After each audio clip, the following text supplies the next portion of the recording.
So with the hood closed, we can go over some of the rust issues.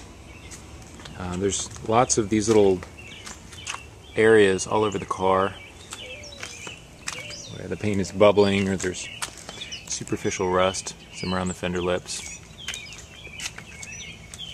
on the front of the doors, back of the access panels, areas like that. The major areas of rust are the typical areas for the Z. The rocker panels are pretty far gone. I don't know if you can see that, but there's actually a hole. I could stick my finger into that, which means this metal is completely compromised. We're probably going to have to cut it back to up here, if not higher, just to remove all the rot, which is most likely pretty bad on the inside.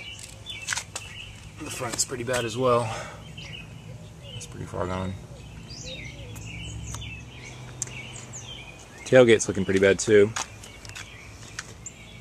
This, from what I can tell, was caused by the hatch area. You can see on the passenger side there's actually a rubber plug here, and on the driver's side this metal sticks out here, and over time pretty sure that dug a hole in the sill here, and it just went to pot with all the rain and the weather stripping deteriorating it, let the moisture come down in here and just eat away at this area. So this is probably all going to have to go and be replaced with a new piece.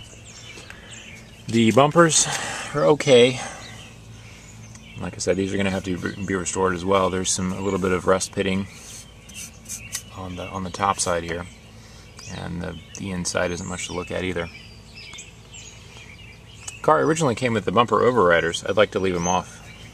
Probably leave that hole there. I'm not really worried about it. A lot of guys like to fill these in with the European style model, which is just a chrome bar all the way across. I like that look, but like I said, I'm not real picky about the hole. The rubber will have to be restored though.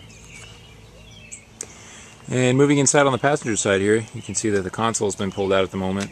I was doing some troubleshooting with the fuse block there, and the choke bracket has pulled away from the inside of the console as well, so I wanted to have full control over where the choke was. I didn't want it to slide around the inside of the console, so I pulled that out just so that I could have better control over it.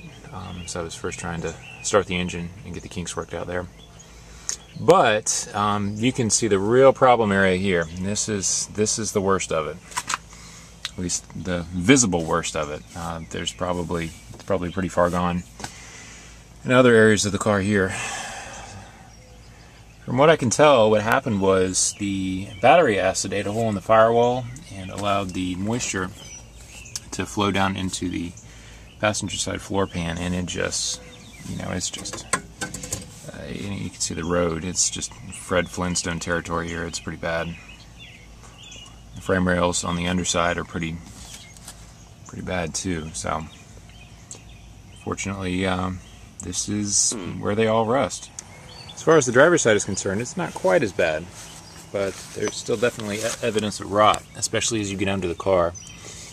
You can see a lot of bubbling rust here, which means that it's already eaten its way through the metal and it's worse on the inside. So, fully expecting this rocker panel to have to go too, unfortunately.